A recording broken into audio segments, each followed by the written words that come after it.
em estatística, a gente começa com um banco de dados que está bem arrumadinho, né?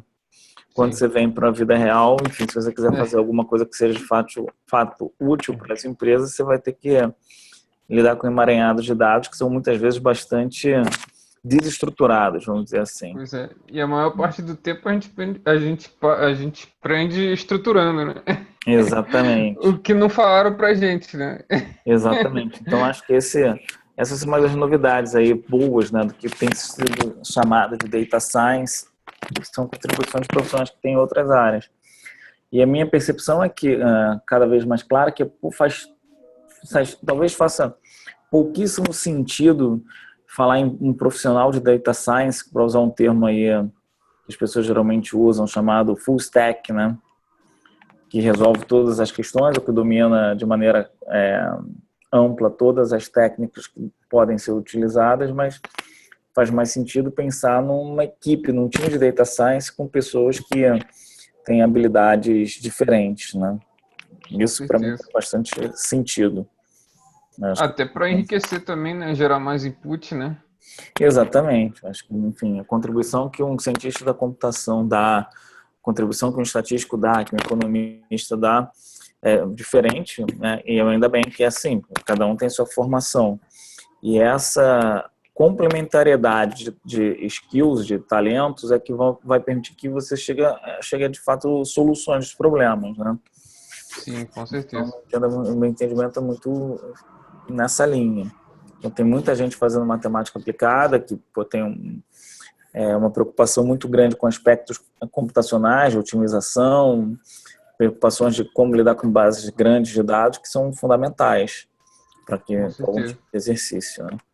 E aí, Sim. evidentemente, para você conseguir tirar algumas conclusões a partir dessas bases de dados, muitas vezes, eu diria que na maior parte das vezes, o uso de informações, de conhecimento de outras áreas é fundamental, né? Show de bola. Deixa eu te fazer uma pergunta. No ponto de vista estatístico, assim, a gente sabe que, por exemplo, o modelo de regressão linear, né? Ele tem vários pressupostos e tudo mais, né? E à medida que você vai chegando nos MLGs, né? Você vai relaxando, né, cada vez mais, né? Alguns pressupostos, Uhum. certo? E aí, esses modelos, vamos dizer assim, que estão mais na moda, vamos dizer assim, Deep Learning, né? Esses modelos de Uhum. Machine Learning, eles acabam relaxando um pouco mais essas hipóteses, né? E aí, como é que fica a inferência estatística desses modelos? O que você acha? É Qual, uma qual é a boa sua pergunta. percepção? Então, eu vou pegar esse ponto, né? Na verdade, é o seguinte, acho que uma grande diferença entre o que um estatístico, o começo logo de um trabalho de um estatístico para um ciência de dados que vem da ciência da computação, é que o estatístico está muito preocupado com, até coloquei alguns exemplos desse no LinkedIn, está muito preocupado com o processo gerador de dados, né? A primeira pergunta que o estatístico tenta fazer, tenta é, remeter, bom, qual é o processo gerador de dados, qual a distribuição desses dados, e a partir desses dados a gente tenta fazer, de alguma forma, a inferência, né? E a Certo. inferência estatística é toda baseada na função de distribuição dos dados, né? Eu só consigo afirmar algumas coisas, fazer de fato inferência sobre os dados, se eu minimamente conhecer aquela distribuição e conhecer as propriedades dela.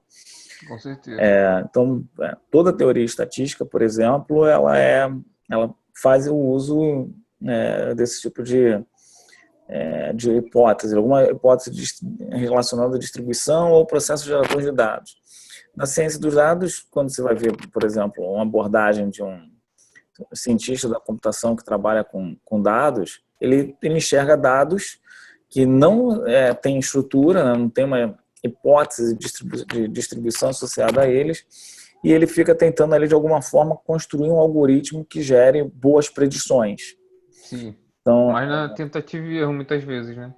pois é, não, o que não é exatamente ruim, né? Eu acho que todas as técnicas, eu sou completamente aberto em relação ao uso de técnicas, isso desde sempre, né? Então, por exemplo, tem aquela disputa bastante antiga entre estatísticos clássicos e bayesianos. Enfim, Sim. eu era eu era da ENSE, saí da ENSE, fui estudar estatística bayesiana, cheguei lá na estatística, na UFRJ, que era uma escola bayesiana, falei, pô, isso aqui é muito legal, mas eu acho que, pô, para a maior parte dos problemas que eu estou interessado em resolver, a estatística clássica me dá as ferramentas que eu preciso. Eu toquei minha vida sendo considerado dentro da UFRJ, uma escola bayesiana, um estatístico clássico, né? Mas, enfim, é do jogo. E, Sim. curiosamente, depois de algum tempo, eu acabei publicando um paper que usava estatística bayesiana. Ah, é? Para mim não tem problema nenhum. Na hora que eu tiver que ser bayesiano, eu vou. A melhor resposta que eu conseguir obter for com um modelo bayesiano, ótimo, excelente. Legal. E agora tem essa questão da ciência de dados, né? Então, existem alguns problemas em que eu não preciso ter uma hipótese distribucional forte, não preciso fazer inferência de maneira muito clara, eu vou tentar até falar um pouco sobre isso aqui, eu acho que a gente pode seguir com os modelos de machine learning bem, principalmente se eu tiver espaço, no meu entendimento, tá, para errar e eu conseguir aprender muito rapidamente com o erro. Eu vou tentar Tipo aprendizado por reforço, né? Pois é, não precisa. Vou dar um exemplo, né? Se eu tiver, por exemplo, fazendo uma sequência de testes AB, eu quero saber qual o estilo de página gera conversões, né? Mais conversões, né? Se eu estiver trabalhando com e-commerce. Tá. É um modelo, por exemplo, de machine learning que vai tentando me gerar lá configurações de página, né? Que dependem de um perfil de quem está entrando, de algum nível de informação a respeito de quem está entrando, e eu consigo aprender rapidamente e errar não é muito custoso, eu acho que, enfim, os modelos de preditivos podem funcionar muito bem. Quando eu falo modelo preditivo, estou falando modelo que tem pouco interesse em fazer inferência estatística, como a gente está acostumado, e tem interesse em simplesmente acertar um resultado, né? Quero gerar uma página que vai aumentar a probabilidade de que aquele indivíduo compre um determinado produto. O máximo que pode acontecer é ele não comprar e eu perder o cliente. Enfim, se o meu modelo começar a ficar muito diferente, se os resultados, né, se ele começar a errar muito, eu vou lá e começo a aprender rapidamente. Ou seja, eu posso reestimar o meu modelo, né? Entendi. Novamente, ou retreinar, como o pessoal diz. Agora, em algumas situações, a gente não pode fazer isso. Né? Pode ser que o custo de errar seja mais grave, né? Pode ser saúde, por exemplo, né? Saúde, exatamente. Talvez mesmo em saúde você consiga resolver algumas coisas com machine learning, né? Se você tiver aí, você vai ter uma base de dados muito grande. Mas eu estou mais acostumado a pensar em economia, né? Então, se eu trabalho num banco, pode ser que eu tenho que estar muito atento a algumas características da minha base de dados, né, que eu vou usar para usar o jargão do pessoal de ciência da computação para treinar o modelo. Eu tenho que tomar alguns cuidados ali, porque pode ser que o padrão de inadimplência, né, que uma determinada com um determinado conjunto de clientes possa oferecer, ele pode ser um padrão de inadimplência que vai se manifestar em 3 meses, para contratos de, supõe, 2 anos, 4 anos, 5 anos, for no contrato de um carro. Então, se eu esperar o meu modelo, se eu não tiver uma fundamentação estatística / econômica para tomar aquela decisão de crédito, e aí eu acreditar numa caixa preta, né, no sentido em que eu tenho um modelo preditivo ali, eu não sei exatamente quais são os mecanismos que estão gerando aquelas decisões de concessão de crédito, até eu ter oportunidade de reestimar o meu modelo, pode ser que tenha passado muito tempo. E aí um resultado trimestral de um banco vai ser afetado. Fora a parte da explicação também, né? Às vezes você tem regras ali que você tem que respeitar ali, Basileia, né? Exatamente, né? Como é que você vai explicar, né? O cara audita, né? O modelo, não é isso? Então, Exatamente, como você é que... tem regras bem severas, né? Rígidas, né? Exatamente, de regulamentação financeira, de níveis de exposição que instituições financeiras podem se submeter e enfim, por exemplo, concessão de crédito, isso é muito claro, né? Você tem que, o seu modelo deve considerar essas restrições. Esse tem, enfim, tem um ponto aí que eu acho que é que eu, pensando em times de data science, em equipe que trabalham juntos, né, acho que tem um outro profissional aí que a gente pode pensar que é um indivíduo que tem conhecimento a respeito do assunto que você quer desenvolver. Minha experiência como Especialista estatística, no negócio, né? Especialista no negócio é fundamental. Mas aí, Thiago, estou É vendo isso. aqui, ó, já são Então, 20 pois horas é, aqui. vamos começar aqui então oficialmente, né? Já deu vários spoilers aqui, mas tá ótimo. Assim que é bom, né? Porque o papo tá bom, né? Então, Exatamente. pô, é um prazer enorme aí recebê-lo na comunidade de estatística. Obrigado por ter aceito o convite, né? Você que já trabalhou lá na ENSE, então tem aquela coisa que eu falei, tem aquela coisa arraigada, não consigo não chamar de professor, né? É. Então, fica à vontade aí, se apresenta e pode começar, pode mandar bala, pode jogar a pergunta para alguém, se quiser, tranquilo. E pode já começar a falar desse cara especialista do negócio, né? Porque eu acho que É. até fez link, né, com essa parte que a gente estava falando, porque você acabou falando, o modelo, às vezes eu posso usar alguns modelos para certos tipos de negócio e outros não, né? Por exemplo, Uhum. saúde, né? Crédito, e a gente foi falando. E Exatamente. aí tem o cara do negócio. Então segue aí, você que Exatamente. manda mais do que eu, com certeza. Já tá todo mundo Manda aprendendo abraço. aqui, sempre, né? Então vamos lá. Legal. Eu vou começar agradecendo o convite. É muito bom ver aí um ex-aluno da ENSE tão animado, né? Tão motivado para difundir palavras de grandes estatísticos, né? Boas práticas em estatística. É uma honra receber esse convite. Eu agradeço bastante e estou bastante feliz aqui de conversar com as pessoas sobre estatística, ciência de dados, econometria. Antes de responder a pergunta, né, que você estava falando do conhecimento do negócio, que eu acho que é, de fato, extremamente importante para o projeto de Data Science, vou me apresentar aqui rapidamente. Tem Por algumas favor. pessoas que já me conhecem aqui, estou muito feliz de vê-las aqui na nossa live, né? E, enfim, eu sou estatístico, sou formado pela ENSE, fiz ENSE entre os anos de 96, estou revelando a idade agora, né? E Ciências 96 e Nacional, 2000. para os íntimos, né? O quê? Escola Nacional de Ciências Enlouquecedoras, né? Enlouquecedora já, na minha época, Enlouquecedor. o curso foi bastante intenso, né? Entre 2001 e 2003 eu fiz mestrado na UFRJ em estatística também. Terminei o mestrado na UFRJ, tive uma passagem muito rápida pelo mercado financeiro, uma passagem de 6 meses que foi suficiente a me convencer a fazer o doutorado. Então, eu já tinha aí um gosto, eu já acompanhava muito o noticiário econômico, eu já tinha um gosto, uma atenção especial por economia, e aí resolvi fazer o mestrado em economia na Fundação Getúlio Vargas, aqui na IPGE, né, na Escola de Pós-Graduação em Economia.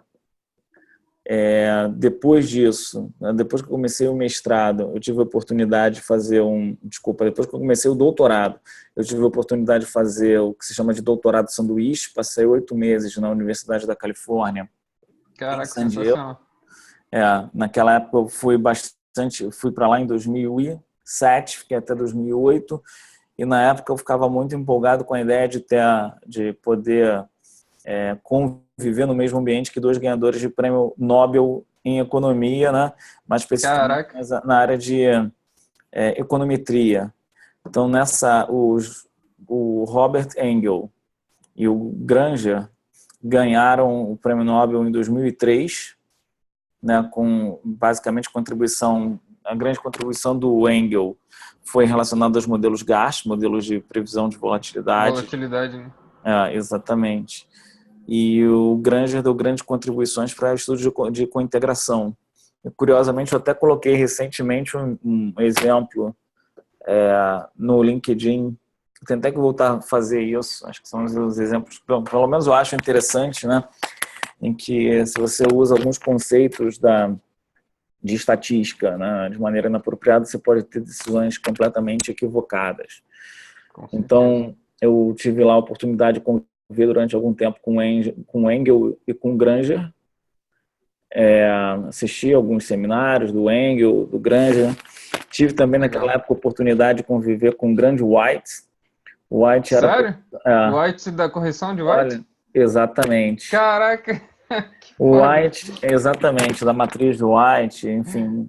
Usei na minha monografia. Eu tive aula com o White, assisti um semestre lá com o White, um professor fantástico.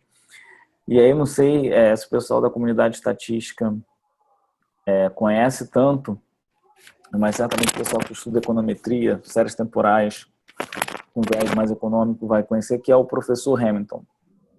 Jimmy Hamilton também era professor de econometria da Universidade da Califórnia.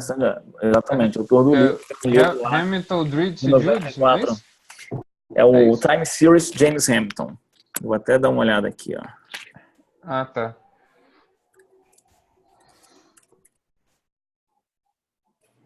Ele também era, não sei se ainda continua, mas era professor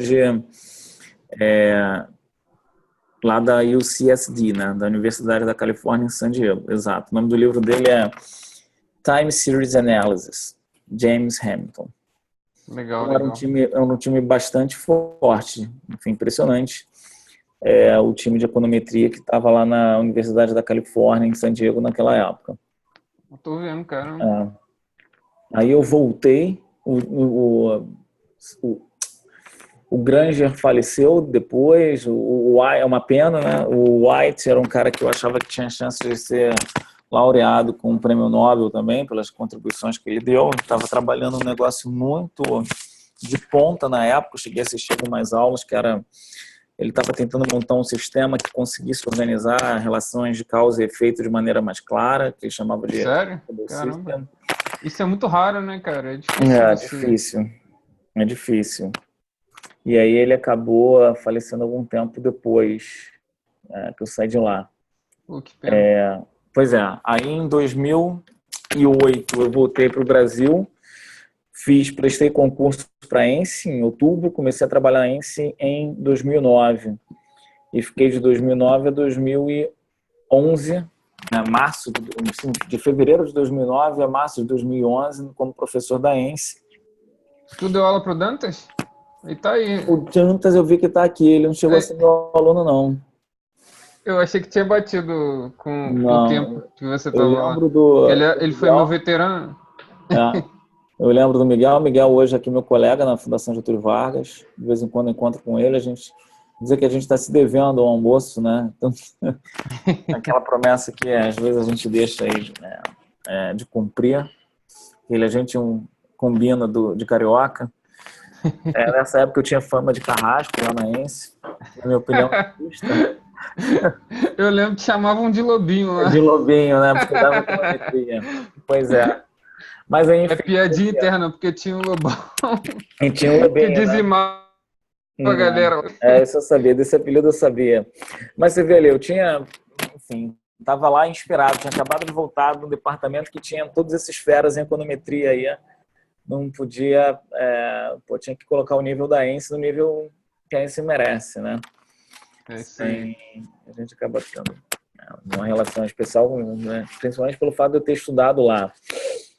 E aí, enfim, na época eu estava muito empolgado para trabalhar com econometria e trabalhar em coisas mais práticas, eu acabei saindo da ENSE para trabalhar no departamento econômico. Aí, José Guilherme aqui, ó. Nessa época eu morava em Brasília e já tinha me falado que o Rafael era o novo Lobão. Isso aumenta, eu diria que bastante, mas de fato eu gostava de puxar um pouco o curso para cima aí, até porque eu gostava mesmo de econometria, né? Aí eu saí da ENSE em 2011, fui trabalhar no departamento econômico do Grupo Libra. Basicamente lá eu trabalhava como econometrista mesmo, até o meu cargo lá era de econometrista.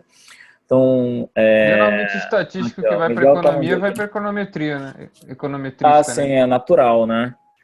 Porque o conjunto de ferramentas que os estatísticos, que os economistas realmente precisam, isso está mudando um pouco, né, agora. Eu posso até falar um pouco sobre isso também, tem outras possibilidades. Mas basicamente uma grande contribuição é a econometria, né? Existem algumas áreas de...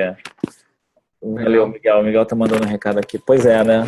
Era bravo, mas valeu, né? Beleza, obrigada. Pois é, eu ficava com a responsabilidade de puxar a conversa para cima na sala de aula. Pô, então, mas deixa eu só... Pode falar. Não, Se alguém quiser, não, tranquilo. sintam-se à vontade. Nessa parte de economia, assim, a visão que eu tinha da ENSE, né? Porque, assim, tinha economia 1, né? Economia 2, né? E depois tinha econometria também, né? Eram os únicos cursos de economia. Mas ficava muito sem pé nem cabeça, assim, porque, tipo, eu achava que economia era um pouco mais quantitativa, né? E aí, quando eu estudei economia, pô, era só teoria, né? Teoria atrás de teoria, e não tinha número, né? E eu ficava assim, pô, caraca, economia é humanas? Que é isso, cara? Aí eu falava, pô, e ficava uma ponta solta, né? Porque quando chegou em econometria, você une, né? A parte de economia com a parte de modelagem estatística, e aí você começa a enxergar um pouco mais, né, da economia. Mas, pô, até lá é só teoria, cara. Então eu ficava assim, pô, depende, caraca. porque a economia é uma ciência social, né? E tem uma coisa que eu acho bem marcante na economia em relação às outras ciências sociais, é que ela desde o início do século passado, um pouquinho antes, ela teve uma preocupação muito grande de ter uma formalização matemática. Então, os conceitos de economia, desde o início, eles foram, digamos, abraçados por pessoas que tinham preocupação, por pesquisadores profissionais que tinham preocupação em dar, digamos, uma estrutura matemática àquelas ideias. Então, quando você compara com outras ciências sociais, a economia ela tem pelo menos uma linha, né, chamada economia mainstream. Ela tem uma preocupação muito grande, tem uma formalização matemática. E isso se deu de maneira muito forte até, eu diria, até muito recentemente. Então, ela desenvolveu esse arcabouço matemático formal muito forte. Só que, por outro lado, ela também é uma ciência social. E aí tem umas divisões bem fortes na economia. Então, tem alguns cursos de economia que têm uma base uma base matemática muito forte, né, e outros que têm uma base matemática menor, porque tem a preocupação mais em conteúdos que estão, né, na nossa forma de ver aqui, mais próximos às ciências humanas. Então, dependendo do professor de economia que você tiver, você pode ter cursos de macro, de micro completamente diferentes. Ainda mais aqui no Brasil, isso é uma característica forte. Mas, por exemplo, eu gostava muito lá do curso de econometria da ENSE, porque ela dava oportunidade para as pessoas entenderem o que é. Na verdade, quando eu fiz o vestibular, eu tinha dúvida entre 3 carreiras. Entre estatística, na verdade eu estava muito em dúvida, eu mal conhecia estatística na época, né? Pensava muito em fazer economia, só que eu achava que o economista que tinha apenas o curso de graduação, ele era ainda incompleto para ir para o mercado de trabalho, vamos usar esse termo, porque grandes economistas, todos eles tinham mestrado, doutorado fora, então, vou terminar o curso de graduação em economia e, bom, difícil, só com o curso de graduação você está pronto para dar contribuição efetiva. Por outro lado, eu pensava fazer ciência da computação, naquela época as pessoas chamavam de processamento de dados, né? Analista de sistemas, na verdade o termo que se usava mais era que morreu, né? Ninguém usa mais esse termo. Só que eu tinha uma preocupação muito grande com enjoar. Será que eu vou gostar de fazer isso o tempo todo, ficar montando máquina, né? Ficar fazendo programas de computador, etc. E aí surgiu a oportunidade de fazer estatística, que eu acabei começando a fazer o curso bastante. Então, eu acabei, na verdade, indo para a faculdade de estatística e tendo muito interesse em estudar economia, econometria, por conta desse interesse inicial que eu já tinha em economia, né? Desde garoto. Enfim, lembro lá começar a ler jornal junto com meu pai, sempre me interessar muito pelas sessões de política e economia. Então, quando aparecia lá a oportunidade de fazer um curso em estatística, em economia, econometria, eu me interessava bastante. Tanto é que quando eu fui aluno de graduação na ENSE, eu vim fazer uma bolsa de iniciação científica na Fundação Getúlio Vargas, para trabalhar, né, mais perto de economia. E aí namorei ali a possibilidade de fazer um mestrado em economia, quando eu terminei a ENSE, mas eu decidi fazer em estatística e depois estudar econometria. Então, como pegando carona ali naquela questão que a gente começou a falar, né, saindo um pouco do meu perfil e falando sobre a profissão, eu entendia isso ainda, eu diria que de maneira não tão organizada, né, mas de uma maneira intuitiva, que vocês estavam até comentando antes de eu entrar aqui que o estatístico, o cientista de dados, ele é uma espécie de coringa, né? A sensação que a gente tem é que a gente sai fazer uma comparação aqui, uma analogia, a gente sai da faculdade com um canivete de técnicas para usar, né? Assim, eu tenho aqui meu canivete de estatístico e, eu consigo aplicar isso para resolver vários problemas, o que é uma verdade absoluta, né? Enfim, o meu entendimento do que é ciência é muito empírico. Não sei se exatamente...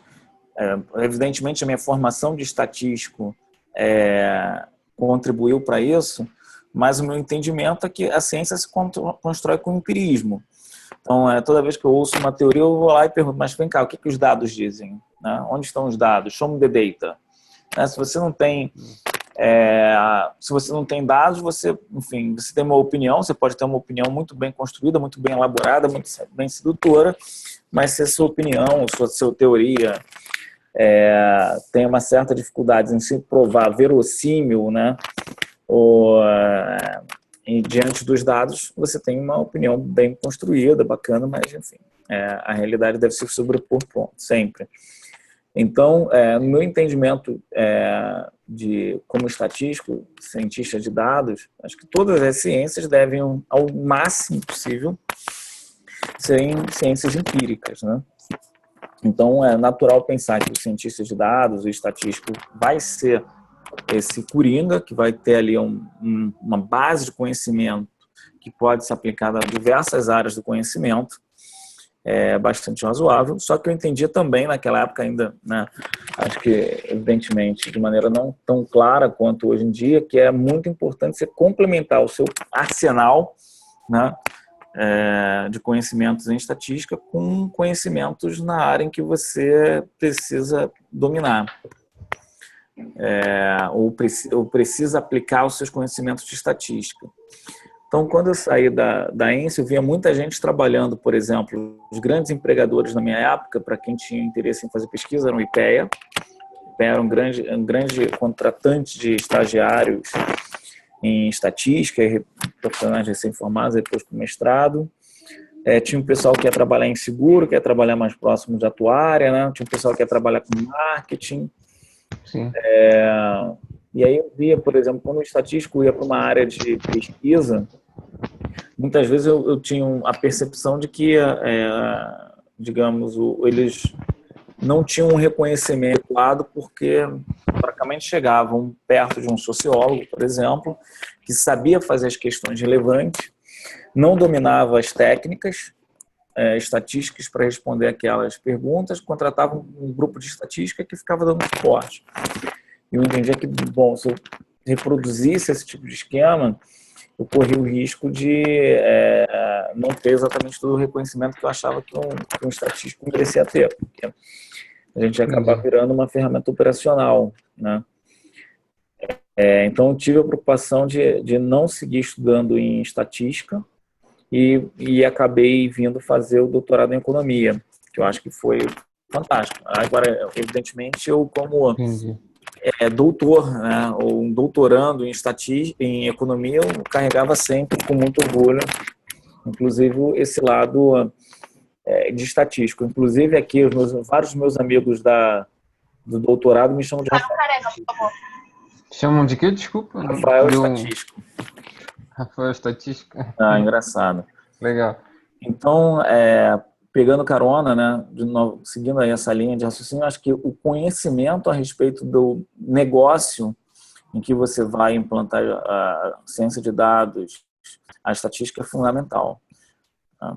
Então, Com hoje eu tenho certeza. feito algumas aplicações, por exemplo, um dos projetos que eu estou tocando aqui na Fundação Getúlio Vargas diz respeito à utilização do que se chama de manutenção preditiva. Né? Existe uma grande companhia de distribuição de eletricidade, acho que eu posso falar aqui, o projeto eu tive até Beleza. em Colorado agora, apresentando no Encontro Internacional de Economia da Energia, na América do Norte, né? Apresentando um projeto que a gente toca com a Light, no qual o objetivo é utilizar métodos de predição, né, de machine learning, para fazer predição de falhas e defeitos na rede de distribuição subterrânea da Light, e a partir dessas a partir dessas predições, abandonar ou diminuir, né, o que se chama hoje de manutenção preventiva ou manutenção corretiva, e começar a usar o que se chama de manutenção preditiva, né? Manutenção que toma decisões de ações usando métodos preditivos. E aí, nesse projeto, eu interajo com economistas, porque essas novas técnicas, elas têm impactos, ou elas devem ter impactos na regulação econômica, que é um problema bem de economia, né? Que deve dizer Sim. como um setor, ou como uma empresa que atua no monopólio natural, que é o setor de distribuição de eletricidade, deve atuar. Então, eu devo informar, tem um lado que é economia da regulação, tem outro lado que é engenharia elétrica, então a gente trabalha com alguns engenheiros que entendem o que é o dia a dia de uma empresa de eletricidade, como a Light, e a gente tem os cientistas de dados. Vocês certamente devem ter ouvido falar do CRISP-DM, né? Que é Sim. então, assim, aquela metodologia do Mais CRISP-DM a utilizada gente nas escola empresas. e faz todo sentido. Para mim, aquilo ali o nosso projeto hoje na Light, ele pode ser muito bem representado pela crise de diagrama, né, que mostra Legal. que entendimento do negócio, Que é a entendimento da base de estatística dados. pura, né? Inclusive na minha Exato, palestra, eu sempre apresento, né, um ciclo de estatística básica com a relação entre o CRISP-DM e o ciclo de estatística de análise. É exatamente. pura estatística, né? Basicamente o processo de modelagem. Né? Exatamente. Que, na verdade, assim, depois que a gente termina a faculdade, a gente estava até conversando aqui, é uma coisa que ficou muito associada ao data science, né? Mais ao data science do que a estatística, que é a parte de preparação de dados, né? Que é geralmente bastante intensa, e nesse caso aqui também foi. Então, para mim aquilo ali faz muito sentido, e é o aspecto multidisciplinar que está intrínseco ali. Então, isso para mim é muito claro, né? Pensar hoje em data scientist, full stack, parece que faz pouco sentido para mim. Pode até ter profissionais muito bons em diferentes áreas, mas muito possivelmente o que vai fazer a diferença é ter uma equipe com profissionais muito bons, cada um em sua área, né? Porque senão vai ter um monte de pato, né? Exato, né? O cara não vai se aprofundar no que ele sabe fazer, né? Ele vai saber mais ou menos de cada coisa e não vai saber nada aprofundado Exatamente. né? Eu acho que faz até sentido as pessoas terem uma noção transversal, né, para saber conversar com diferentes profissionais. Com certeza. Mas certamente eu acho que cada profissional ali tem o seu espaço. Né? Concordo. Eu não sei se alguém tem alguma pergunta. Fica à vontade aí, pessoal. Se alguém quiser perguntar, só desmutar o microfone aí. Me deram esse apelido de Lobinho, Lobão, Novo Lobão, mas não tem nada disso não. Eu vou aproveitar, não sei aqui qual o teu público, enquanto ninguém faz pergunta, vou falar um pouco do que eu estou fazendo hoje, né? Hoje eu trabalho na FGV Série, então basicamente a minha preocupação aqui é desenvolver projetos de data science nos setores de infraestrutura, né? E quando eu estou falando de infraestrutura, estou falando do setor de energia elétrica, por exemplo, saneamento, mobilidade urbana, gás, energia. Então, a gente tem alguns projetos com empresas do setor elétrico aqui, chamados projetos de P&D, de pesquisa e desenvolvimento. Basicamente, a gente faz projeto de pesquisa aplicada, E agora a gente está até se movendo aí para ir ao longo da cadeia de inovação, sair da Tá tudo bem, velho? pesquisa Tá tudo bem? e começar a jogar, a fazer... Não, você, porque eu tava andando assim meio que num Opa, canto. tá tendo uma começar- cruzada aqui com... e começar a fazer o que se chama de... Por que foi que tu fez essa porra? fazer o que se chama... Desculpa. Não, tranquilo. Começar a fazer o que se chama... produto experimental. Então, a gente tem um objetivo de evoluir na cadeia de inovação, né? Então, a gente resolve pesquisa aplicada e, além de resolver uma pesquisa aplicada, resolver um problema de pesquisa aplicada, a gente tem interesse em gerar produtos também, né? E agora, a IPGE, que é a Escola de Pós-Graduação em Economia da Fundação Getúlio Vargas, onde eu fiz o doutorado, tem uma iniciativa de uns 10 anos. A gente tem aqui um mestrado em Economia Profissional, com algumas linhas de pesquisa. Exato. Então, a gente tem linhas de pesquisa em finanças, em economia de empresas, em políticas públicas, em regulação, infraestrutura. E agora Vocês lançaram agora, né? O de ciência de dados. Né? E agora tem uma nova linha de pesquisa de ciências de dados. Então, qual o objetivo, né? Complementando aí de novo com a pergunta inicial que você fez. A gente entende que eu diria que existem muitas oportunidades de uso da ciência de dados em economia. Esse movimento do uso de ciência de dados na economia, ele chegou, eu diria até devagar, está chegando depois do que ter chegado em outras áreas, e a gente entende que a economia tem alguns problemas específicos que merecem ser tratados com os quais, né? Ou tem alguns problemas específicos que merecem se beneficiar do uso das ciências de dados, mas o uso de ciências de dados sem entendimento, né, de alguns aspectos econômicos, tá? Em algumas situações, de alguns aspectos relacionados à estatística também podem ser perigosos, né? Ou podem gerar decisões subótimas ou não adequadas. Então, a gente entende que é importante, né, para a formação de profissionais em economia no Brasil, a gente ter um curso que permite, né, formar pessoas que tenham um pensamento econômico sólido, bem construído e que saibam usar essas ferramentas de data science para assumirem posições de liderança, né, em suas organizações. Então, a gente tem uma preocupação muito grande com isso. Legal demais. E como é que é essa grade? Fala um pouquinho para a gente lá. Pois é, a gente começa com a grade de um curso de economia. A inspiração, né, a estrutura dela inicial, ela é uma grade que tem preocupações em passar aspectos de economia, mas também tem uma carga maior em matemática e estatística. Então, deixei até anotado aqui, né, os cursos da Fundação, os cursos de mestrado da Fundação são cursos trimestrais, a gente tem 4 trimestres ao longo do ano. O primeiro, e aí, enfim, acaba sendo uma carga de estudo puxada, porque assim, se realmente preenche um número de meses, um número de dias grande ao longo do ano. No primeiro trimestre, a gente vai ter uma carga de matemática. Quando eu estou falando matemática aqui, estou falando muito de cálculo 1, cálculo 2, um conjunto de técnicas matemáticas que são importantes para o economista, elas, por exemplo, otimização. Matrizes também?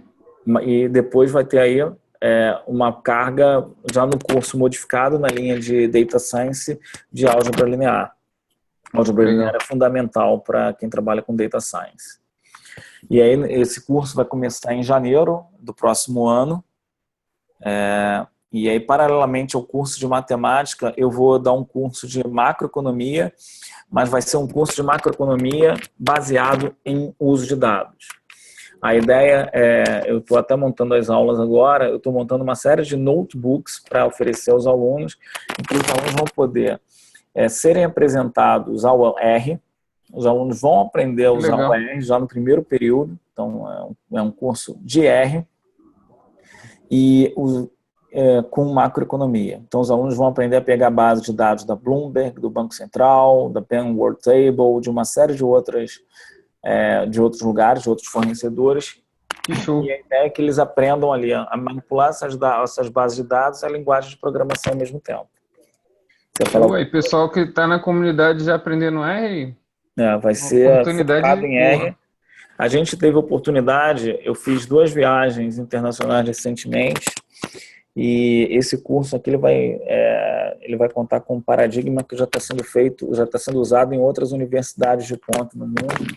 Ele vai ser todo na nuvem. Então, por exemplo, a gente não pretende usar laboratório de informática. A gente quer usar uma estrutura que está toda na nuvem, os alunos vão acessar o notebook, né, os notebooks, tanto em Python quanto em R na nuvem, vão poder, enfim, realizar seus exercícios, fazer suas atividades de aprendizado na nuvem. E a ideia é que mesmo um aluno, por exemplo, que usa um Chromebook... É bom até para ser colaborativo, né? Exatamente. A ideia incentivar, é que né? Exatamente. A ideia é que as pessoas colaborem, a ideia é que as pessoas aprendam já a desenvolver aplicações na nuvem. Acho que esse paradigma de ter um computador, um desktop, ou um notebook, um laptop, né, parrudo, é uma ideia que está ficando para trás. Né? Isso acho que é até uma boa notícia, que ajuda a popularizar o data science, a estatística. Ou seja, você hoje em dia não precisa fazer um investimento alto em computador, em máquina, para conseguir ter acesso, né, aos pacotes, às bases de dados. Então, por exemplo, vou falar aqui pessoalmente, eu acabei de voltar agora dessa viagem ao Colorado, e aí eu tinha expectativa de comprar um tablet, um computador razoavelmente bom para o meu filho. E aí me dei conta, entrei lá numa loja nos Estados Unidos, comecei a conversar com um monte de gente para dizer o que eu queria fazer, comecei a pesquisar, comecei a dar uma olhada, falei, cara, não preciso mais ter uma máquina. Ainda mais no meu caso, meu filho, né? Tá, o René Lopes está perguntando aqui, cheguei atrasado, qual é o nome do curso, tem link para grade? Tá, eu vou mandar essas informações aqui, René. Já li aqui. Pode mandar aí que eu anoto e depois eu deixo lá na descrição. Perfeito, eu vou entrar aqui. Mas pode concluir aí. E aí eu me dei conta do seguinte, depois de conversar muito, eu me dei conta que um Chromebook de 200, na verdade, ainda peguei uma Black Friday lá, então peguei um Chromebook de $170, e com o imposto acabou me custando cerca de $193. E aí eu peguei um material aqui, por exemplo, tive a oportunidade de visitar uma universidade de ponta nos Estados Unidos, é mais do que necessário para fazer um curso de Data Science. Eu falei, pô, mudou o paradigma, né? Assim, caiu a ficha. Eu não preciso mais ter um computador potente, não preciso ter mais um notebook potente, preciso saber usar a nuvem corretamente. Legal. Então, acho que o nosso curso vai ser todo estruturado para ser realizado na nuvem. Tá? Deixa eu só pegar aqui para me concentrar. O Adila perguntou se é EAD esse curso. Não, a gente ainda não tem EAD. Tá? Eu sou um dos maiores entusiastas, tá? Para que a gente coloque em EAD. A gente não tem ainda, mas eu espero ter uma resposta positiva em breve, tá? Para responder isso. Acho que faz todo sentido que seja EAD. Eu já fiz alguns cursos à distância e acho que com a tecnologia que a gente tem hoje, a gente tem todas as condições. Então, estou entrando aqui para finanças. A gente está preparando ainda a documentação e aqui, ó. Eu acho que esse site da fundação ele tem que ficar mais moderno. Eu estou mandando o link aqui. Às vezes a gente critica um pouco o EAD, mas a gente critica o jeito que fazem o EAD, né? Pois é. Às vezes os cursos estão mais preocupados ali em passar tudo que é código, né? E nada do background de fazer o que está por trás ali do código, né? Exatamente. E aí você aprende a rodar código. Acabou o curso, você é o quê? Um rodador de código, né? Porque, uma crítica que a gente né? que é assim, uma preocupação que a gente tem. Eu acho que Eu sou um economista bastante liberal, acho que o mercado tem que estar aberto para todo mundo, enfim, propor suas diferentes fórmulas, suas diferentes soluções. Eu entendo que quem está contratando do outro lado deve ser preparado para saber o que ele está contratando, né? Tanto quando se contrata um curso, quanto você contrata um profissional, coisas desse tipo. Aqui na fundação, e aí é um pouco, eu coloquei o link aqui, tá? Sobre o curso. Quem quiser entrar em contato comigo, vou aproveitar e vou colocar meu LinkedIn aqui, que eu terei todo o prazer em responder perguntas, receber ideias, sugestões. Deixa eu abrir aqui. Enfim, eu fui estudante aí de 3 instituições, das quais eu me orgulho bastante, a ENSE, a UFRJ e a Fundação Getúlio Vargas. Em todas essas instituições, conteúdo teórico, né, o conhecimento sólido por trás das ações era muito bem defendido, né, era uma ideia muito forte dessas 3 instituições. Eu acredito muito nisso. E esse curso aqui, ele vai ter essa característica também. Então, por exemplo, voltando aqui no primeiro período, as pessoas vão ter a oportunidade de ter uma carga grande de matemática e álgebra linear.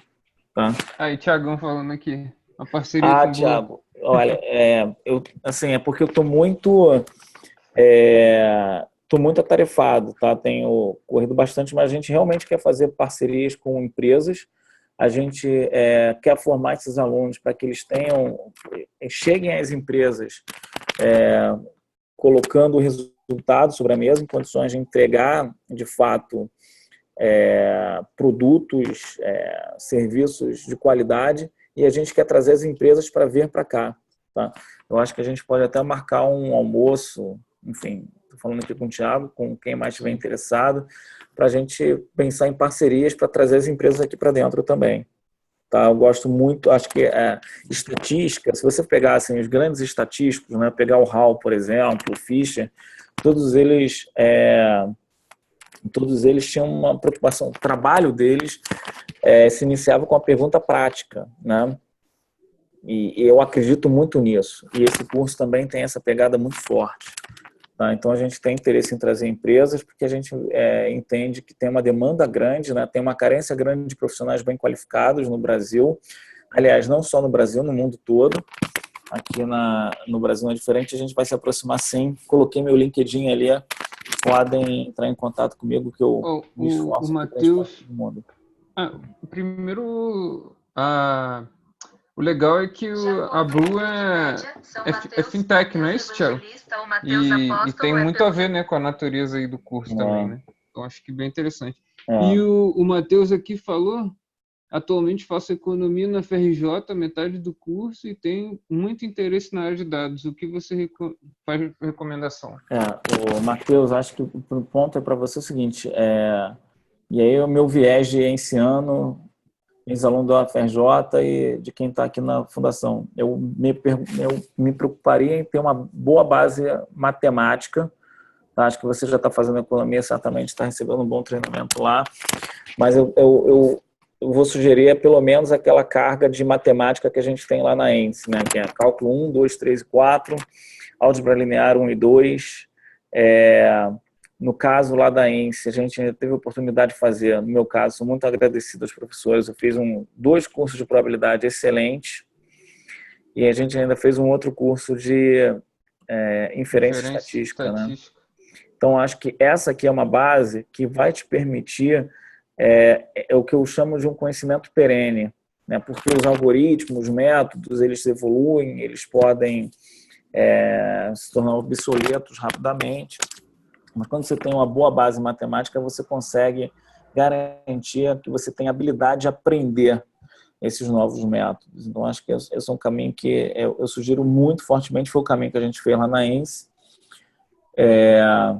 Depois, tá, se você tiver disponibilidade, eu acho que um curso de análise matemática ajuda bastante, tá, mas você pode guardar isso talvez um pouquinho mais para frente. E eu começaria a fazer, eu não sei se você tem oportunidade de fazer curso de programação em R e Python na UFRJ. Se não tiver, isso não é um problema, você consegue fazer online, e aí eu acho que eu concordo com o Thiago, os cursos online funcionam muito bem. né? Eu já tive a oportunidade de fazer, eu acho que para esse tipo de coisa, a sensação que eu tenho funciona muito bem. E aí, quando você terminar o curso, eu acho que a Fundação tem algumas excelentes opções. Esse curso de mestrado profissional aqui que a gente está oferecendo, ele quer formar gente muito boa e quer entregar esse profissional muito bem formado para o mercado. Tá? Então, eu recomendo. Enfim, existem outras opções também, a gente pode conversar, mas acho que se você trilhar esse caminho aí, de puxar um pouco, talvez um pouco mais de disciplina de matemática do que você teria previsto no curso, seja um bom caminho. Tá? Aí, falando aqui do curso do nosso primeiro ano, no segundo trimestre a gente vai ter um curso de estatística, tá? / métodos numéricos. Aí o nosso amigo Eduardo Campos, que foi meu professor de outras... Me deu Probab 1, Probab 2, inferência estatística, amostragem e... Esse é o estatístico. Inferência estatística. Né? É isso. Completão. Ele é muito bom. Enfim, a gente vai ter esse curso de estatística, que vai ser um curso de estatística que eu vou até atuar em parceria com o Eduardo. A gente vai fazer algo que eu já tentava fazer na ENSE. Engraçado que nos meus cursos de estatística na ENSE eu sempre tentava colocar os alunos para fazer o R. Qualquer curso que eu dava, eu tentava colocar alguma coisa de R. Então, as minhas provas de métodos não paramétricos eram no laboratório, na época, que eu queria fazer os caras usarem um R.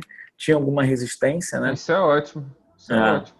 Na época, eu tô falando isso, eu fui professor na ENSE há 10 anos, né? Então, na época, a percepção que eu tinha que o estatístico, uma parte dos estatísticos achavam que eles podiam se formar sendo craques de SPSS, né?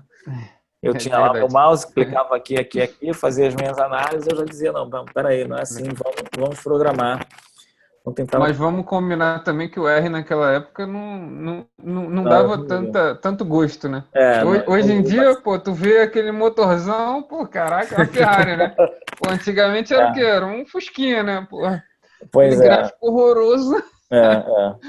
Eu falei, caraca, eu até pensei em fazer a minha monografia, mas aí tinha, na época, ainda não tinha ggplot 2, né? Ainda era o Base, né? Feio pra caramba. Aí eu falei, vou fazer aqui no SPSS mesmo, no point click e tal. Aí depois que eu saí da faculdade que eu fui mais me aprofundar na R, né?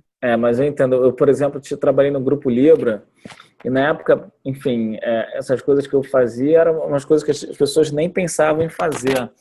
Então, eu ficava no R, trabalhava basicamente o tempo todo no R, e aí eu tinha lá um pacote meio clandestino, que não estava no CRAN, para ir no pacote clandestino da Bloomberg. Então, eu do meu computador, né? Quer dizer, eu dentro do R, baixava os dados da Bloomberg, fazia a modelagem econométrica que eu tinha interesse. E aí, dentro do R, eu já dava comandos para fazer, por exemplo, tinha algumas vezes que tinham apresentações que eram rotineiras sobre conjuntura, cenário econômico. Então, eu rodava, por exemplo, os meus métodos econométricos que eu tinha interesse e gerava já apresentações de PowerPoint com os gráficos. Isso na época que pouca gente fazia isso. E... aí eu entregava para minha chefe, ela reclamava que o gráfico era feio, eu ficava desesperado. Eu falei, não, eu fiz um monte de coisa legal de econometria aqui e tal, fui lá, peguei base na Bloomberg, era automática, tudo automatizado, aí você reclama do gráfico. Mas era uma dificuldade que a gente tinha, de fato. Mas agora o R... hoje não mais, né? Hoje, caraca. Né? Já viu o shader? Shader? R-shader? O shader eu não sei não. Cara, faz os gráficos tridimensionais que tu fica de cara. Vou ver se eu acho aqui. Caraca, muito louco. Vou aprender, valeu pela dica. Vou entrar aqui daqui a pouco. Mas aí, voltando, eu vi que tem algumas perguntas aqui, eu já vou responder, só para não perder a linha de raciocínio e falar do mestrado, né? Então, no segundo tri, vai ter estatística, tá? Com essa parte muito prática, estatística e R junto, caminhando juntos. Então, todas aquelas coisas de probabilidade, teorema central do limite, convergência, a gente vai fazer usando R, né? R na nuvem, como eu falei aqui. e aí vai ter um curso de micro ao mesmo tempo. A gente vai trazer esse... A ideia é que em todos esses cursos a pessoa carregue o que ela aprendeu de R o tempo todo. Tá? Depois, no terceiro trimestre, entra econometria, tá? Com bastante coisa prática sendo feita em R na nuvem também, e programação em Python. Então, a ideia é que o aluno desse mestrado profissional aqui da Fundação, ele consiga programar bem em R, em Python, e consiga fazer isso bem na nuvem. Tá? Já tem aí, a gente está inclusive fazendo algumas parcerias para empresas oferecerem formação para a gente, tá? Formação e infraestrutura. Aí no quarto período entra, tá, um curso de engenharia de dados e um curso de machine learning. Então, essa seria Legal. aqui a estrutura do curso. Veria R, veria Python, veria matemática, estatística, micro, tá? E engenharia de dados, parte de base de dados, né? A parte mais de infraestrutura de computação e depois um curso de machine learning. E depois Coloca em produção também? tudo colocando em produção. A ideia, então, por exemplo, eu tive a oportunidade de visitar algumas universidades nos Estados Unidos que têm programas top em Data Science. Essas universidades americanas, elas estão... Eu conversei com um professor lá, antes dele dar aula, e ele virou para mim e falou: Rafael, estou te recebendo aqui, é um prazer, mas a gente vai ter que ter uma conversa rapidinho porque eu estou acabando de montar o curso. Eu falei: poxa, então ótimo, você está me dando uma boa notícia, que o que a gente está tentando desenvolver realmente é algo que as universidades estão fazendo agora, né? A gente vai ter o que se chama de connectors. Então, o que é um connector? Imagina que a gente tenha alguém aqui que venha fazer um mestrado e tenha o interesse em aplicar ciência de dados em políticas públicas. A gente vai fazer um connector que vai juntar, tá? Daí o nome connector, conteúdos de políticas públicas, né, com data science. Então, por exemplo, a gente vai aprender a pegar dados do cadastro único, vai aprender a pegar dados do IBGE, vai aprender a pegar dados enfim, de todas as bases que forem de interesse para aplicar data science nessas bases. Se tiver alguém, por exemplo, que tem interesse em finanças, a gente vai ter os connectors de finanças. Então, o objetivo é tentar ajudar quem queira trabalhar em fintech, quem queira trabalhar em shorttech, né? Coisas desse tipo. Regulação e infraestrutura. Então, a gente vai ter os connectors, que vão juntar o conteúdo que interessa a regulação econômica, juntar a regulação econômica, a economia da infraestrutura com data science. Então, a ideia é que o aluno no primeiro ano, ao longo do primeiro ano, tenha acesso a esse conteúdo básico, que vai misturar matemática, estatística, economia, programação, e vou chamar de ciência da computação, né, com engenharia de dados e machine learning, e no segundo ano ele possa fazer os connectors, pegar blocos de economia e juntar com tudo isso que ele está fazendo. Legal. Então, a gente está bem empolgado com esse curso aqui. O Max está perguntando aqui, R na nuvem seria o próprio RStudio Cloud ou outra ferramenta? Vamos lá, então. O Jupyter, por exemplo. A gente está desenvolvendo aqui um ambiente de programação na nuvem específico para esse curso, que vai ser basicamente o Jupyter Notebook, e aí esse Jupyter Notebook vai poder ser usado tanto para programar em R quanto para programar em Python. Tá? Quem quiser sentir um gostinho, o nosso amigo Max aqui já é um entusiasta, tá?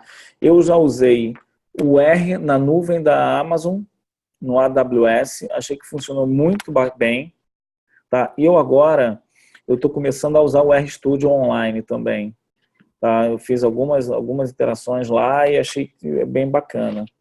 Então, talvez seja uma das coisas que a gente gostaria de fazer aqui. Às vezes o que eu sinto na nuvem do Jupyter, ele fica um pouco mais lento do que o normal. O que você acha? Eu acho que é por conta do servidor também. Talvez. Assim, eu até andei lendo de ontem para hoje essa questão sobre data science na nuvem, né? Posso até passar para vocês aqui algum material que eu achei bem interessante.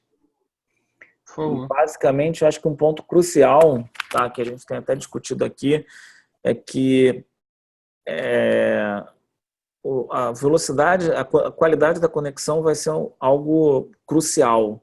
Ou seja, talvez você vai ter que precisar ter, a gente, ao invés de investir tanto em máquina, como a gente fazia há algum tempo, né, comprar um super processador, comprar um super HD, comprar uma super placa de vídeo para poder fazer operações, ganhar tempo, talvez a gente não precise de mais nada disso, porque isso tudo vai estar disponível na nuvem. A gente vai ter que garantir um ambiente rápido de acesso à internet. Aí, ó, o Thiago já está dizendo aqui que só usa na nuvem. Eu também acho que a gente faz todo sentido. Aqui na Fundação, a gente vai criar um ambiente próprio para os alunos. Tá? Vai ser um ambiente didático que a gente vai poder interagir diretamente com os alunos. A gente está desenvolvendo isso. Então, aí vocês vão ter Hive também? Vai ser também Zeppelin? Como é que vai ser? Para acessar, a gente, quando você fala que é rádio, a gente está pensando em fazer... Hive. O Hive eu não conheço. O Hive? Não conhece o Hive? Ele é tipo... Como é que eu vou explicar? Você acessa o Hadoop pelo Hive, né? O Hadoop ele guarda a informação e você pega como se fosse uma planilha, né? Vamos dizer assim, um SQL, né? Um SQL Server. Né? Exato. Alguém me corrija aí se eu estiver errado. Bacana. Essa parte aqui, já ver aqui, entendi o que você falou. O pessoal da matemática aplicada está ajudando a gente com isso. Tá? Eu estou devendo essa resposta, posso ver com eles ali. Beleza? Mas assim, tem uma turma de matemática que entende muito de engenharia de dados. A minha praia é mais estatística e econometria, né? E esse pessoal da matemática aplicada vai nos ajudar. A Malu falou que achou meio caro o AWS. Pois é, o AWS ele tinha uma vantagem que era o seguinte, ele dava, e aí foi o que eu usei, eu cheguei até a usar com alguns alunos da UERJ também, ele dava 1 ano de computador de graça na nuvem, que eu achava ok para as pessoas começarem a aprender. Tá? Depois, talvez, para algumas situações, ele fique meio caro mesmo.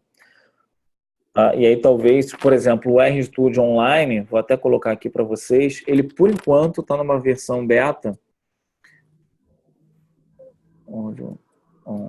online e ele está completamente de graça. Então não acho que vai ficar assim durante muito tempo. Em algum momento eles vão sentir confiança, tá? E vão querer... Mas agora eu já até vi soluções rodando no próprio RStudio local, na nuvem, né? O cara bota o código e joga para a nuvem. Exato. E aí eu não sei se tem como limitar isso, né? O Shine, por exemplo, você pode publicar os dashboards que você faz. Com certeza. O Thiago aqui está falando também, o AWS dá 1 ano gratuito, o Google dá $300. $300. Legal. Isso é bacana, de fato. A ideia, acho que é testar diferentes plataformas mesmo. Né? Cada uma tem soluções. A gente vai tentar abrir isso aqui também aqui na FGV para que as pessoas possam fazer. Deixa eu ver aqui se tem mais perguntas. Eu estou acabando... Desculpa aí, eu acabei furando a fila, né? Respondendo de trás para frente. Tranquilo. O José Guilherme aqui era um grande usuário de SPSS. Hoje em dia ele foi para o R, né? Concorda que não tem como fugir. Então tem alguém aqui que fazia física no FRJ, mestrado, na POP, área de engenharia civil, das disciplinas de matemática. O Fábio não fez pergunta ainda, acho que tem alguma coisa estranha. Ô Fábio, a tua pergunta é de hoje aí, cara. Ele está falando aqui de que se trata análise matemática, né? Eu acho que a análise matemática, do ponto de vista, para mim, enfim, tem toda uma parte que está se desenvolvendo agora, que é a análise funcional. As pessoas usam muito a análise funcional para topografia, para tentar resolver algumas coisas mais teóricas de ciências de dados. Né? Praticamente quando chegar no cálculo, né? O análise... Mas eu acho que, assim, pelo menos, ela ajuda muito a estruturar o raciocínio matemático e dá alguns elementos para que, se você precisar de mais fôlego para resolver problemas mais teóricos, ela te ajuda também. Então, acho que assim, eu pensaria primeiro, tá, em desenvolver habilidades que estão ali naquele ciclo básico de matemática, álgebra linear, né? Como eu falei, cálculo 1, 2, 3, 4, álgebra linear 1 e 2, né? Teoria de matrizes. E aí inferência estatística, né? E aí depois você pode cair em programação. Na verdade, já pode começar em programação desde sempre, mas eu estou salientando essas coisas aqui para conseguir que as pessoas consigam aprender a fazer data science, além de ficar rodando o código e tentar decorar alguma estatística ou outra que você use para tomar decisão. Até lá na ENSE eu era bastante crítico nesse sentido, porque tu chegava lá acho que era no segundo período que a gente tinha documentário, eu acho, né? Uhum. E quando chegava lá, começava a falar de modelo, né? Modelo no R e tal. Pô, mas modelo, o que é modelo? Tipo, você nem tem a teoria ainda, exatamente. você vai fazer um negócio que você nem Isso sabe é uma o que coisa é. curiosa, que eu vou até aproveitar. Claro que tem no ensino médio, né? Você viu a parte lá e tal, mas, pô, mesmo assim, né? É diferente, né? Vamos com calma, né? Vou falar aqui com o Fábio. Pois é, acho que eu gosto muito da formação em física, tá, Fábio? Inclusive, grandes economistas vieram da física. E eu acho que com o que você está falando aqui, eu tenho todas as condições de meter bronca, pô, começar a aprender machine learning, estatística pesado, começar a aprender data science junto com programação. Tá, acho Só que para ler aqui a pergunta, porque o pessoal não vai ter acesso depois da pergunta. Na desculpa. física, não, tranquilo. A física, a gente não tem análise, mas temos todos os cálculos, álgebra linear e física matemática. Não, tenho certeza que ele tem todas as condições aí de começar aprendendo machine learning muito bem. Ele tá firme no propósito, ele tá fazendo uns cursos lá de Harvard. Legal, eu acho isso excelente. Tá, Cada hora ele vem com notebook lá.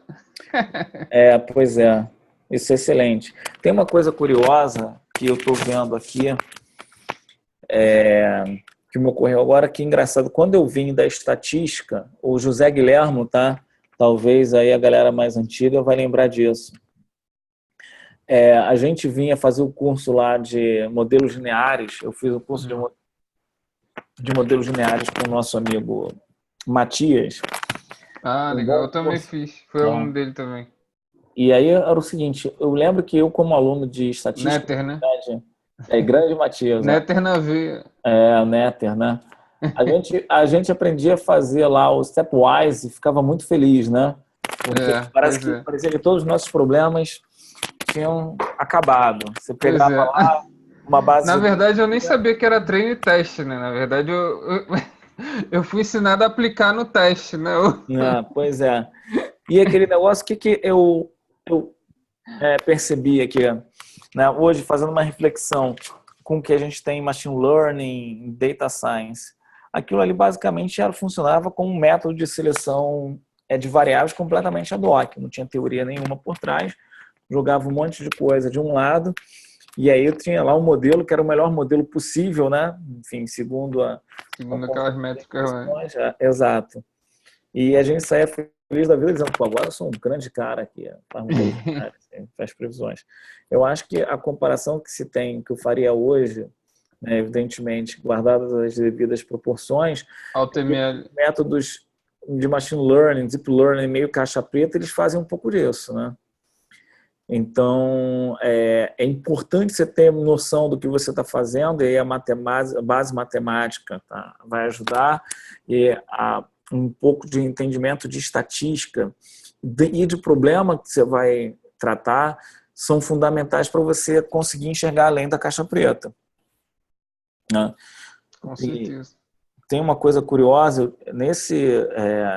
eu tive lá nesse encontro no Colorado com o pessoal da economia da energia e teve uma mesa formada só por mulheres. Enfim, acho que eles até chamaram a atenção para a mesa de maneira equivocada, que eles deram mais ênfase pelo fato de só ter mulher do que exatamente o que elas estavam apresentando. E era uma mesa de mulheres extremamente competentes, todas elas eram economistas, algumas economistas-chefe, outras economistas de alto posto em empresas de petróleo. Então, tinha economista-chefe da ConocoPhillips, tinha outra economista da Shell, uma outra economista da Exxon, E o que elas estavam falando era sobre os desafios de fazer previsões para o preço do petróleo. E você vê que é um assunto, especialmente aqui para a gente do Rio de Janeiro, importante, porque os nossos amigos, tirando evidentemente toda a corrupção que a gente viu aqui no estado, parte do drama que a gente vive se deve ao fato de que, em algum momento, quem estava no governo do estado achou que o preço do petróleo ia ficar $150 o resto da vida, né? O preço do petróleo caiu, o Rio de Janeiro afundou. Então, elas se dedicam a fazer isso. E elas estão falando, né, da grande complexidade de informações que elas têm que levar em consideração, né? Você tem informações do ponto de vista de ficar tentando estimar a oferta de óleo no mundo todo, e estimar a oferta de óleo significa que você tem que ficar olhando para cada um dos países, tentar entender problemas econômicos desses países, problemas geopolíticos, né? Você tem que ficar tentando olhar para onde pode surgir óleo. Por exemplo, houve uma revolução no chamado shale gas nos Estados Unidos, que mudou a dinâmica do preço do petróleo no mundo todo, teve impactos geopolíticos profundos, né? Veja a Venezuela, veja a Rússia, né? E elas estão falando lá que elas olham a demanda, elas olham a oferta, olham a demanda. Então tem variáveis que são muito difíceis de mensurar hoje em dia, como, por exemplo, transição energética, os carros deixando de usarem o petróleo, né, os derivados de petróleo para usarem energia elétrica. Elas combinam tudo isso com modelos preditivos, que usam machine learning. E elas, enfim, imagina uma situação em que você está diante de um conselho de uma multinacional, de um porte de uma ExxonMobil, de uma Shell, ConocoPhillips, e você tem que estruturar um preço, uma previsão de estruturar e defender, né, o que é mais difícil, uma previsão de preço do petróleo, né? Então, usar essas máquinas, né, para gerar predições é fantástico. A gente tem que continuar usando e elas vão ficar cada vez melhores, essa expectativa, porque a gente vai ter mais dados, a gente vai ter mais poder de processamento, a gente vai ter novos algoritmos, mas é importante pensar de forma estruturada o problema, trazendo conhecimento do campo de trabalho na hora de responder as questões. Então, nenhum executivo, né, um presidente de conselho vai permitir que uma decisão de investimento seja feita com base em modelos que você não consegue entrar dentro da caixa e ver se faz sentido. Verdade, isso é um ponto importante, né? Que as soluções aí do mercado são variadas, né? Quem está querendo vender, né, bota em Deus aquilo ali, né? Auto machine learning, agora acabou, né? Acabou, demite os estatísticos, demite todo mundo, demite cientista de dados, né? Auto ML, agora vai fazer tudo. Agora vamos colocar no moedor de carne aí, que era, por exemplo, quando eu estava lá, evidentemente, os métodos não geravam modelos tão bons de predição quanto a gente tem hoje em dia, mas era uma coisa que a gente fazia e saía feliz e depois tomava pancada aqui. Quando eu vinha para cá, evidentemente, mas com a hipótese, com o modelo estrutural por trás. Antes de fazer a pergunta do Max aqui, eu queria fazer uma pergunta para você. O que você acha da utilização de modelos multiníveis nesse mercado, né? Porque você falou que tem contexto país, tem vários tipos de contexto, né? Por exemplo, tem pegar até carona aqui na pergunta, juntar com a do Max, né? Que ele pergunta se teria algum artigo para recomendar sobre esse problema do petróleo, tá? Eu tentei tirar algumas informações adicionais lá das nossas amigas e elas, evidentemente, até por questões de sigilo industrial, elas não abriram, mas eu posso dar uma olhadinha, tá? Eu posso te passar, ver se eu acho aqui o nome das pessoas que estavam nas sessões comigo. Legal. E aí, em relação à tua resposta, sobre modelos multinível, tá, eu não sei se exatamente é uma coisa que eu nunca testei, pode ser testado, mas eu vejo muita aplicação de modelo multinível em microeconomia, ou como a gente chama de microeconometria, né? Em que eu, por exemplo, quero estimar resultado, desempenho das crianças em provas, né? E aí eu faço modelos que incluem, faço um modelo para a escola e depois tem um modelo para a turma, até que chega eventualmente no modelo para o aluno. Parece que a professora Denise está fazendo para o Enem, né? O modelo multinível para o Enem. Exatamente, é típico, uma aplicação típica. Eu ia falar até do Enem, falei de uma prova mais geral. Mas aí, perguntando um negócio mais técnico, o que você acha dos pressupostos, assim, do modelo para modelos multiníveis, assim? Você acha que tem que ter preocupação com heterossedasticidade? Tem que ter preocupação com normalidade? Como é que você acha? Eu acho que tem. Se a gente lembrar lá dos nossos cursos de modelos lineares com o Matias, né? A gente sabe que, e até de econometria, que era uma parte que eu gostava mais, a gente sabe que existem esses modelos têm esses pressupostos, e uma vez que a quebra desses pressupostos tem algumas consequências. É importante saber o que você está perdendo quando você quebra esses pressupostos. Então, por exemplo, do ponto de vista de inferência estatística, você observar todos os pressupostos do modelo é fundamental. Então, você não tem condições de fazer todo o conjunto de afirmações que você poderia fazer. Então, acho que uma grande diferença do estatístico, tá, em relação a isso é a observância e o cuidado que a gente é treinado a ter para observar os pressupostos. Então, por exemplo, se eu quiser fazer inferência estatística de maneira correta, eu tenho que observar se os pressupostos estão de pé. E, evidentemente, ali esse é um trabalho bem importante. Até para fazer aí falar um pouco sobre estatística, já que você trouxe isso, uma outra vantagem que eu vejo no estatístico é que a gente é treinado, como se diz, a namorar os dados, né? Então, a sujar as mãos com dados, colocar a mão nos dados, isso é fundamental, porque você precisa ganhar conhecimento, né? Interagir com o dado, saber exatamente o que tem lá antes de começar a rodar modelo, seja qual que for. Tá? Porque, enfim, existe hoje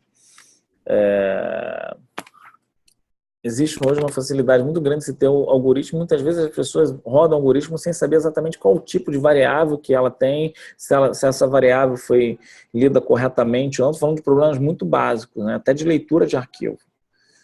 Às vezes inverte, né, o X com Y. E não é, tá, vou dar um exemplo aqui, tá? Em economia a gente tem alguns exemplos de estudos que foram feitos em Excel e as pessoas não tiveram cuidado de olhar para os dados e depois tiveram problemas.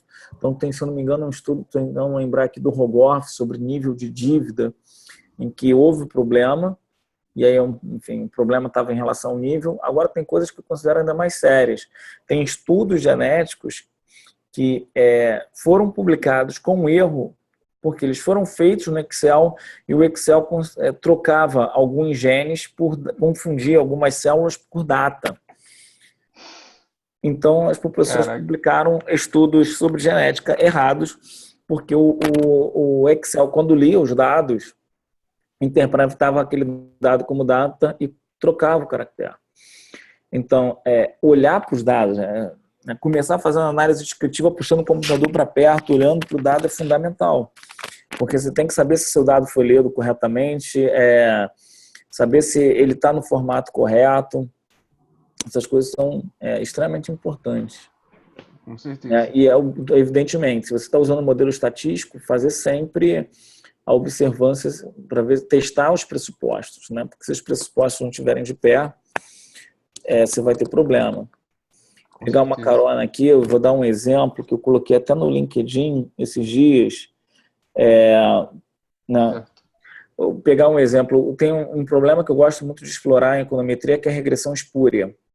Sim, certo. Então, eu pego duas variáveis que são completamente independentes, geradas, eu simulo as variáveis, tá? Simulo um conjunto de variáveis aleatórias normais, 0, 1, simulo um segundo conjunto, independentemente, depois crio dois passeios aleatórios, independentes, simulados, rodo uma regressão de um contra o outro e consigo valores de R2 próximos a 1, praticamente iguais a 1. Por que isso acontece? Né? Porque o nosso amigo Granger já dizia lá atrás, né? Você tem um problema de regressão espúria quando você faz regressão entre duas variáveis que são não estacionárias. Ou seja, mesmo que você não tenha nenhuma relação entre as duas variáveis, pelo simples fato delas serem não estacionárias, terem tendência estocástica, quando você faz a regressão entre elas, você pode ter R2 altíssimo. Né? Essa descoberta deu um prêmio ao Granger. Então, eu estaria fazendo aqui, eu poderia pegar um número desse, né? E o incrível é que existem economistas que fazem isso, tá? Eu não sei, tem alguém que pega... Ah, aqui o Max se ligou. Ah, peraí. Deixa eu ver aqui se eu sei sobre o que ele está falando. Para quem curte uma regressão, segue o PIB per capita do Chile e o preço Perfeito, do Max. O Max pegou aqui uma regressão em que você tem exatamente o problema da regressão espúria. Ou seja, o que ele deveria fazer aqui, né? E é isso aqui, os nossos alunos vão ser muito bem treinados, né? Você deveria, para pegar o exemplo aqui que o Max colocou, ele deveria primeiro testar se essas duas séries que ele quer relacionar são estacionárias ou não, e aí existem testes de estacionariedade a serem feitos. Depois que ele comprovar que as duas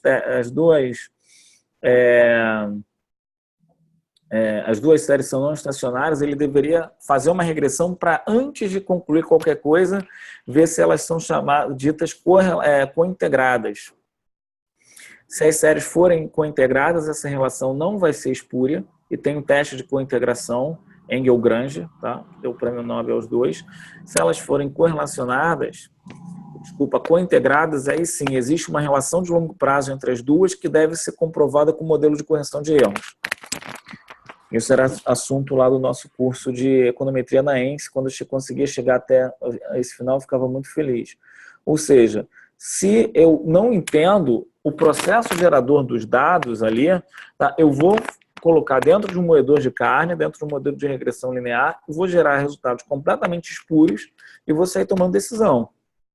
Evidentemente, minhas decisões vão ser erradas. Um outro exemplo que eu peguei e coloquei também no LinkedIn, um exemplo no qual eu simulo uma variável aleatória TD-Student. Certo.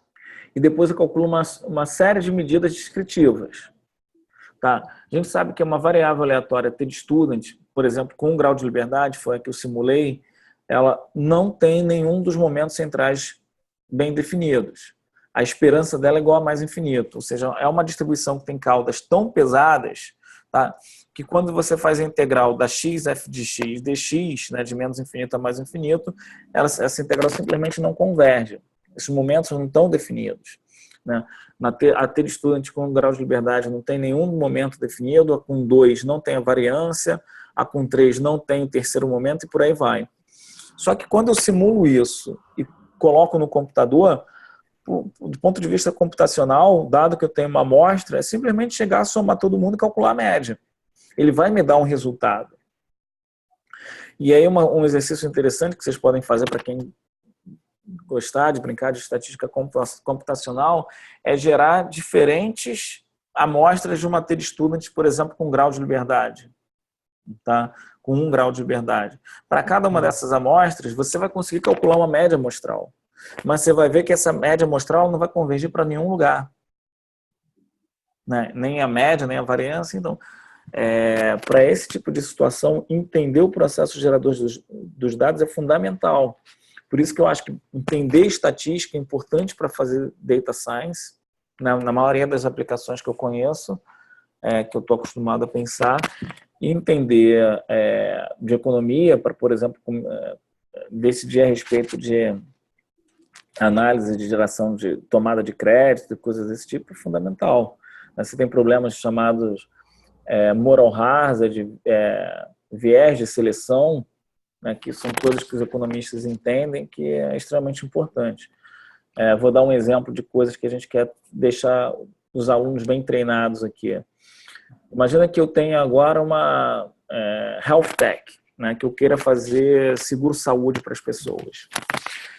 E aí eu pego uma base de dados do IBGE para avaliar, enfim, para fazer uma tábua de mortalidade. Achando que, por exemplo, quando eu fizer aquela tábua de mortalidade, eu vou ter uma boa representação dos clientes que vão me procurar, né, para fazer, por exemplo, um seguro de vida. Beleza. Tá? Só que quando eu faço isso, tem alguns aspectos. O primeiro aspecto é eu sou um entrante. Então, já tem uma série de empresas que trabalham com seguro de vida que estão bem estabelecidas no mercado. E, possivelmente, elas já têm os bons clientes. Então, quando eu entrar no mercado, ou eu vou acessar clientes que foram dispensados pelas seguradoras que já estão lá, né, de alguma forma, ou eu vou pegar o cara que, vamos lá, eu vou pegar o pior cliente, eu vou pegar um cara que sabe que tem mais chance de, de vir a óbito. Então, o que eu estou tendo aqui é o que os economistas chamam de seleção adversa. Né? Se eu achar que a distribuição lá de vida, né, a tábua de mortalidade que eu vou obter usando os dados do IBGE vai ser a mesma da minha amostra, eu já estou começando errado. Porque, em geral, eu vou pegar os piores caras. Né, os caras que têm mais chance de óbito. Porque eu vou pegar quem vai procurar. Em geral, quando você fala assim, cara, tá na hora de fazer um plano de um seguro de vida, quando você acha que você tá ficando mal, né? Putz, eu acho que... E quando um cara que eventualmente eu dispensei de uma outra. Então tem o viés, tem a seleção adversa. Quando eu for pensar em modelos de crédito, quando eu for pensar em modelos de seguro de vida, por exemplo, coisa que eu tenho que levar em consideração. Tem outros aspectos, por exemplo, chamado moral hazard. Legal. Que é um problema de economia. O que é o moral hazard? As pessoas tendem a as pessoas reagem a incentivos. E quando eu contrato algum seguro, eu tendo a ser mais displicente. Vou dar um exemplo. Eu comprei meu carro. Suponha que a gente tem um monte de data scientists muito bem sucedidos aqui. Esse pessoal resolva comprar uma Mercedes e tirar a Mercedes da concessionária sem seguro. Você vai tirar sua Mercedes sem seguro dirigindo pianinho, com todo o cuidado do mundo ali. Agora, se você tira a sua Mercedes e ela já está com seguro, você fica mais relaxado. Aí você vai olhar assim, cara, agora eu vou saber até onde esse motor vai. Por quê? Porque se eu bater o carro, eu pago a franquia. E aí, beleza, a seguradora vai cobrir os custos para mim. Isso é um moral hazard. As pessoas estão mudando a atitude delas por conta de uma mudança nos incentivos. Então, esse tipo de coisa que eu, pelo menos, considero, né, juntando aqui o meu conhecimento de economia e meu conhecimento de estatística, importante quando a gente vai fazer análise de dados. Né, data science, coisas desse tipo. Muito bom. Eu geralmente falo muito, não sei se algumas pessoas... Não, tranquilo. Então, beleza. Então, alguém tem mais alguma pergunta, pessoal? A gente já chegou aqui a quase 2 horas, né, de live. Pois é, né? Porque, teoricamente, eu entrei mais cedo. Legal, obrigado, Fábio. Bacana, Fábio, bem bacana. Beleza. Olha, eu sou muito empolgado para falar sempre sobre estatística, econometria, etc. Show. É um prazer aí falar com todos. Foi alto nível demais. Eu que agradeço.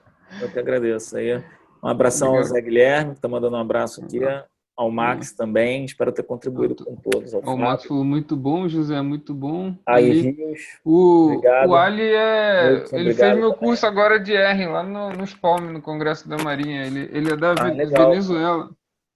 Obrigado, Adila. Venezuelano aí. Obrigado, a Malu que está aqui são também, muito do Reino generosos, Unido.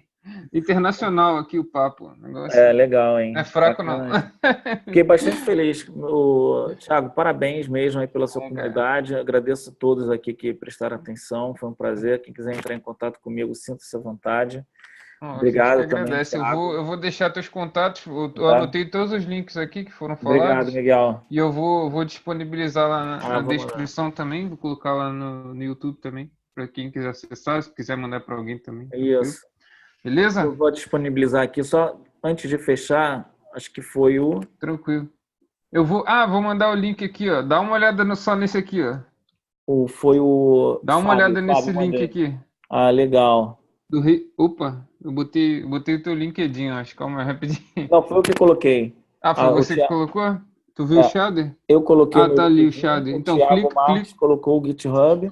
Clica ali no Shader para você ver. Bacana, hein, cara. Cara, é muito doido. Vocês têm que fazer uma live aí para me ensinar esse negócio. Eu ainda não cheguei a mexer com ele não, mas vou mexer sim. Legal. Ele é um pacote recente até. Eles fizeram bacana, hein? uma montagem de Halloween com esse pacote, ficou muito foda, assim. Caraca, cara, que isso? A abóbora, assim, ficou Eu tô 3D, vendo muito aqui. legal. É muito demais isso, cara. Faz Pô, a muito sombra, né, nas legal, hein? montanhas, um negócio muito louco. Pô, excelente, cara. Impressionante, Curioso né? aqui. Aí você para pensar, naquela época lá, um incentivo para estudar R, naqueles gráficos lá que tu fazia automático lá, que o pessoal reclamava. E agora com Irado. esses gráficos aí, pô, já é um Fantástico. incentivo absurdo. É, E aí vou deixar o excelente. link aqui só para quem quiser conhecer a comunidade também. A gente está com turma aberta aí até Ah, domingo agora. legal. O Thiago Marques mandou aqui. E quem não for da comunidade quiser conhecer aí também, a gente vai estar aberto aí até domingo. Uhum. Beleza, Ah, então. legal. Então, pô, Cara, obrigado demais, cara. Foi show de bola. eu que agradeço aí o Mas teve, convite. pô, presenças maravilhosas aqui também do Ah, José, do Thiago Dantas. grandes Pô, heróis obrigado aí, ó. demais. Thiago Dantas, Miguel, pô, Show. Meus alunos Zé aqui da Guilherme. comunidade também. Show de bola. Legal, isso é Valeu, muito obrigado bom. aí a todos. Obrigadíssimo, pessoal. Tudo de bom. A gente se vê lá no LinkedIn, então. Massa, valeu, valeu, Rafael. Falou, um Obrigadão, mestre. abração. Tchau, tchau. Falou. Tchau, tchau.